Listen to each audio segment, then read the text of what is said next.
Good afternoon, I'm Andrew Jones. The headlines now in Wales. There's a coming tide of homelessness coming to Wales. That's according to a leading housing charity. The number of people living in temporary accommodation has risen by over a half since 2019. The Welsh Government says it's stepping up its transitional accommodation scheme.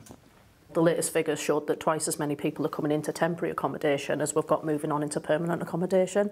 That's a real concern.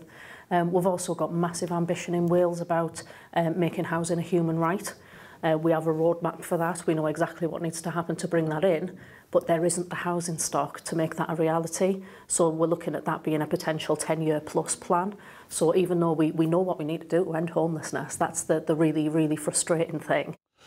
The mother of a 10-year-old boy who was killed in a dog attack will today meet MPs at Westminster.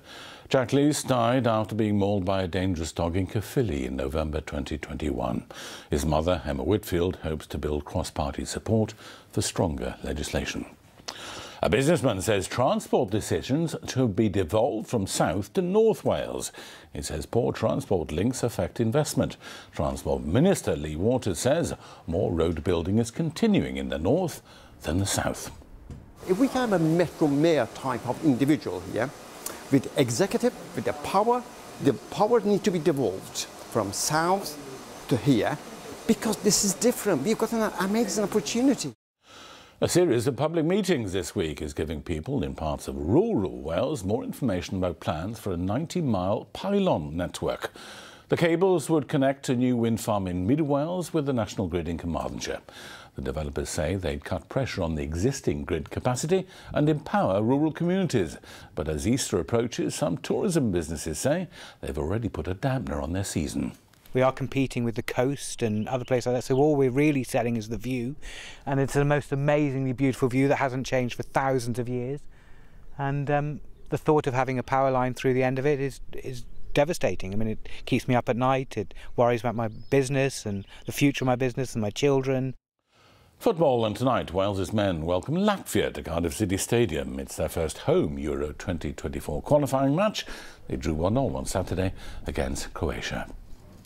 Well, it's been a wet and blustery morning for many, but it's been quite mild, so let's see what's happening this afternoon and beyond. Here's Ruth.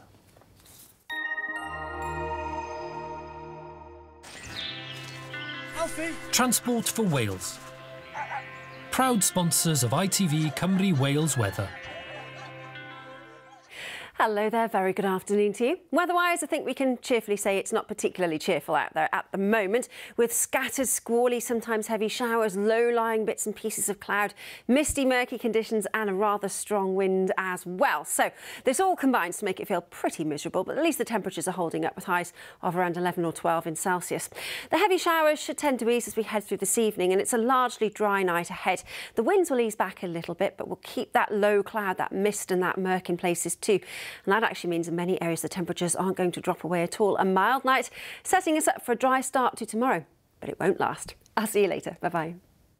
Trafnidiaeth Cymru yn falch I noddi tywyd ITV Cymru Wales. And that's it for the moment. Mike will be back with Wales at 6. That's after the chase. I hope you can join us then. But for now, have a very good afternoon. Bye-bye.